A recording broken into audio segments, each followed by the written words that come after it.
Yo les gens, c'est Vel, on se retrouve dans une nouvelle cuisine pour un nouveau tutoriel qui a été lui-même validé par le grand Philippe Etchebest. Je vous laisse voir les images qui vont apparaître sur votre écran pour un tutoriel comment cuire un cordon bleu. Alors pour cela, on va avoir besoin forcément d'un cordon bleu, de la margarine, d'une poêle et d'une fourchette. Ensuite, on va déposer une petite fourchette de beurre comme ceci dans la poêle. Ensuite, on va déposer le cordon bleu bien au milieu et on va allumer la plaque en céramique à feu doux et on va attendre que ça commence. Voilà, donc pour cette étape, on va forcément privilégier une cuisson douce plutôt qu'élevée parce que si vous augmentez le thermostat à ce niveau-là, votre cordon bleu va très probablement brûler. Et ça, c'est la dernière chose que l'on veut parce que sinon la dégustation sera forcément mauvaise. Voilà, donc là, je l'ai laissé cuire un peu. Et là, je sens que c'est le moment de le retourner. Du coup, je vais le retourner. Et là, on voit bien que ça a cuit à ce niveau-là. Donc là, on va pareil, on va laisser encore cuire 2 minutes sur cette face-là.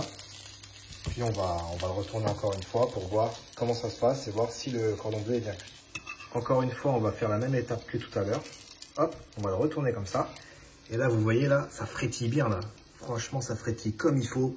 Du coup, ça veut dire que à ce niveau-là, on est sur le bon chemin. Surtout, n'hésitez pas à le retourner plusieurs fois si vous pensez qu'un côté n'est pas aussi bien cuit que l'autre. Hein, vraiment, ça peut arriver. Vous voyez, celui-là, ce côté-là, il est vraiment bien cuit à part à ce niveau-là. Là. Si on retourne encore une fois, hop. Là, on peut voir que c'est à peu près la même chose, quoi. Du coup, je pense que là, on est encore une fois sur la bonne voie. Là, je vais le laisser cuire encore un peu et ça va être bon. Donc là, c'est bon. La cuisson du cordon bleu est finie. On le voit très bien parce que regardez, on voit même du fromage fondu qui dégouline. C'est magnifique. Bon, maintenant, qu'est-ce qu'on fait? J'imagine que vous ne le savez pas, donc je vais vous le dire. On éteint la plaque chauffante, puis on prend la poêle et on la dirige tendrement vers l'assiette. Hop.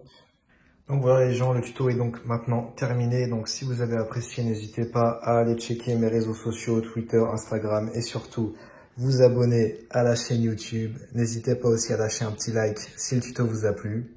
Et moi je vous dis à très bientôt pour un nouveau tuto.